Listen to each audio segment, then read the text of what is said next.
5, 4, 3,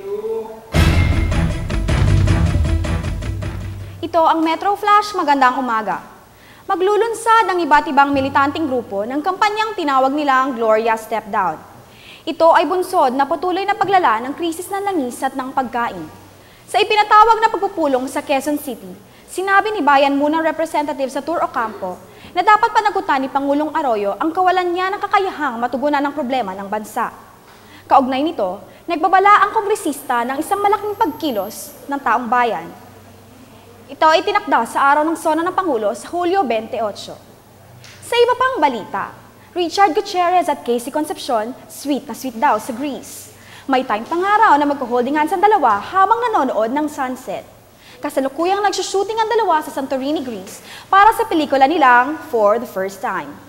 Ang tabayanan ng buong balita mamaya sa primetime balita pagkatapos ng Star Notes. Ito po sa Jennifer Balang, magandang umaga.